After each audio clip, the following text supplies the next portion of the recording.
আমার প্রিয় বন্ধুরা, তোমরা একটু চিন্তা করে দেখো, আমরা মানুষ হয়ে মানুষের বিচার করি।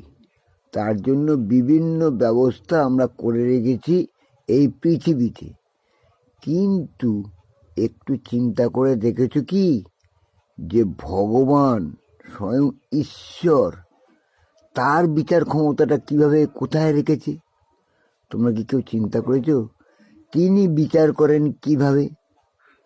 আমাদের যে রামায়ণ বা মহাভারতে বিভিন্ন জায়গায় রাজাদের সভা বসতো বা বিচার সভা বসতো, তাতে যে সিস্টেমগুলো দেখানো হয়েছে তার চেয়ে হাজার গুণ বেশি, হাজার গুণ উন্নত বিচার ব্যবস্থা কিন্তু স্বয়ং ঈশ্বরের হাতেই আছে।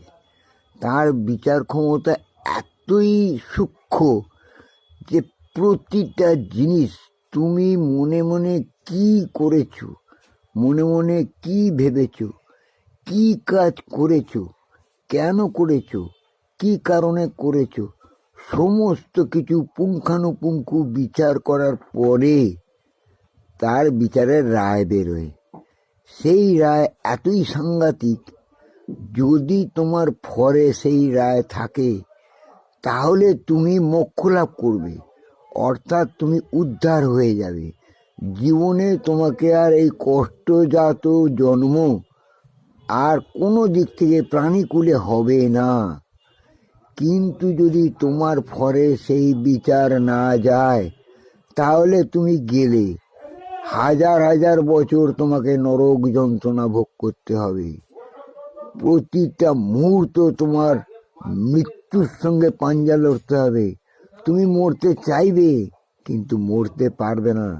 তুমি চিন্তা করবে মরে গেলেই ভালো, আমার এই জীবন আর সহ্য হয় না, কিন্তু তুমি মরতে পারবে না। নরক যন্ত্রণা তুমি ভোগ করেই যাবে। এত সূক্ষ্ম বিচার এই ভগবান বা ঈশ্বরের।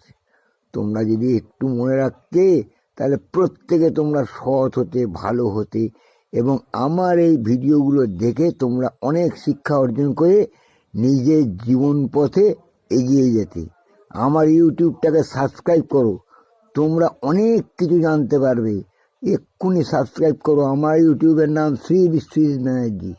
এক্ষুনি সাবস্ক্রাইব করো, তোমরা প্রত্যেকে উন্নতি করতে পারবে। এটা চ্যালেঞ্জ রইল, চ্যালেঞ্জ। আর একটা কথা শোনো, ভগবানের বিচার কিন্তু এতই সূক্ষ্ম, তোমরা যা যা করছো সব কিন্তু ফিরে